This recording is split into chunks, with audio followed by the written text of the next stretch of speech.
The new 2024 Range Rover Sport SV has been unveiled, and it's the most powerful production Range Rover ever. What's good, guys? Welcome back to Ron's Rise News. Welcome back to the channel, and welcome back to another video where the Range Rover Sport hasn't always been the most performance-focused SUV in the market, despite the promise of that name. But now Land Rover has really put the sport into sport with the launch of the new Range Rover Sport SV, and it's the most powerful Land Rover yet. Now, when Land Rover introduced the 2024 My updates for the full-size Range Rover a couple of weeks back, revealing that it would be available with a 607 horsepower, 615 PS version of the BMW Source 4.4-liter V8 in the P615, well, people suspected that the engine would find its way into the Range Rover Sport SV. But in fact, Land Rover's engineers have gone a step further with the SV, edging out power up to 626 horses, 635 PS. Now, although the peak torque of 553 pound-feet, 750 newton meters is unchanged unless you engage dynamic launch mode when you get a brief boost to the 590 pound-feet, 800 newton meters courtesy of the mod hybrid system. Now, those figures represent huge leaps over the 567 horsepower, 575 PS, and 516 pound-feet, 700 newton meters pumped out by the supercharged 5-liter V8 of the previous generation SVR this SV replaces. Now, the new car's 3.6 second 0 to 60 or 96 kilometer time also kicks sand in the face of the old SVR, which needed 4.3 seconds, and CO2 emissions are claimed to be 15% lower. But still suspect that Land Rover might be saving an even hotter SVR for later to tackle the Porsche Cayenne Turbo GT. Now, the Porsche was recently hopped up to 650 horsepower, 659 PS, and hit 60 miles per hour in 3.1 seconds, and outruns the 180 mile per hour, 290 kilometers Sport SV, thanks to the 189 mile per hour, 304 kilometer top end. Now, still, a 626 horsepower SV is going to feel plenty fast, and to make sure it's also plenty controllable, Land Rover has tweaked the rest of the hardware to suit, though you'll have to pay an extra for some of the best bits. Desirable option upgrades include the first 23-inch carbon fiber wheel fitted to a production car to help cut unspring weight and rotational mass, and the first carbon fiber ceramic brakes to be offered on a Land Rover SUV. The wheels save a total of 80.5 pounds, 36.5 kilograms, and the carbon rotors, 75 pounds, 34 kilograms.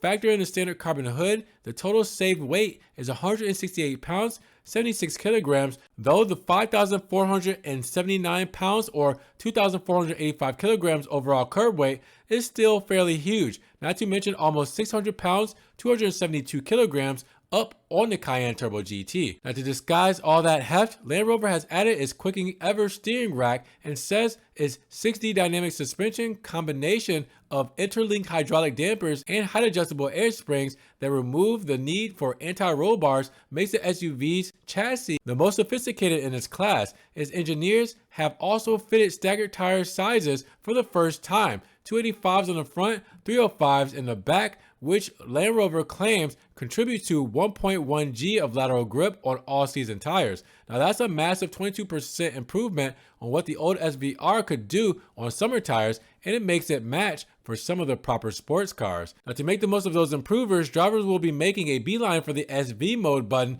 on the steering wheel, which tweaks the steering, transmission, active exhaust, and suspension maps, reducing the ride height by an additional 15 millimeters, 0.6 inches beyond the 10 to 25 millimeters, 0.4 to 1 inches drop the SV enjoys versus the other Range Rover Sports. And helping it look even closer to the pavement is an aggressive new front bumper and side skirts, while quad tailpipes at the rear make clear this is no feelable 4-cylinder sport. There are more SV-specific details inside, including carbon-backed sport seats with integrated headrests and SV logos, a cool touch ceramic gear shifter on the console, and edge-lit shift paddles on the steering wheel, which Land Rover says is a world first. But there's a far more interesting world first: the body and soul seat, BASS, which obviously is bass. It analyzes music tracks being played by the 29-speaker 1430 watt Meridian Hi-Fi and transmits matching vibrations through the front chairs to really immerse you in the audio experience.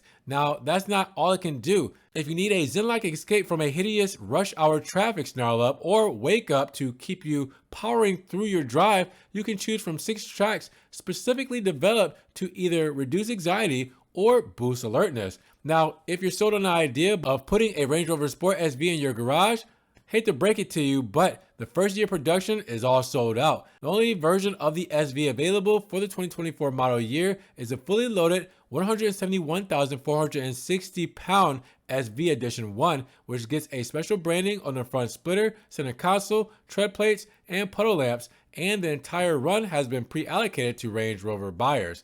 Now, the arrival of the SV is the standout news for the Range Rover Sport's return for the 2024 season. But it's not the only important sport news. The P530 adopts the mild hybrid version of BMW's 4.4-liter V8, which should make a small improvement to efficiency, though the 523 horsepower, 530 PS output is unchanged. Now, the old P510 plug-in hybrid is renamed P550E to reflect the upgrade from the 503 horsepower, 510 PS to 542 horsepower, 550 PS, thanks to a more powerful electric motor fitted inside the automatic transmission. Now, torque is also up in the PHEV, jumping up from 516 pound-feet, 700 newton meters, to 590 pound-feet, 800 newton meters, which helps cut down the 0 to 60 mile per hour time from 5.2 seconds to 4.7 seconds, and the electric driving range improves slightly from 70 miles, 113 kilometers, to 75 miles, 121 kilometers. Now, that PHEV upgrade mirrors the changes already announced on the bigger Range Rover, as does the arrival of the Country Road Assist cruise control that will use map data to slow down the approach to bends. And every model gets the latest version of Land Rover's 13.1-inch PV Pro infotainment system that works with Amazon Alexa and is claimed to be less fiddly to use and provides haptic feedback. Now, the Range Rover Sport costs from £83,620 in the UK, and US prices will probably come later on. So with that said, what do you guys think about the new 2024 Range Rover Sport SV? Drop those comments down below. And if you guys want to help further support the channel, check the links down in the description below, where I have a one-time link donation for my PayPal, Cash App, Venmo, and my Patreon, just in case you guys want to donate an extra $1 or $2 to the channel. I appreciate that extra love and support, guys. Thank you so much. You guys can also check out the Ron's Rise merch and the social media links down in the description below. And make sure you guys subscribe to the channel, but click the notification bell so you don't miss one video. And with that said, you guys be blessed, have a great day, and we will talk to you guys in the next Ron's Rise News video. Peace.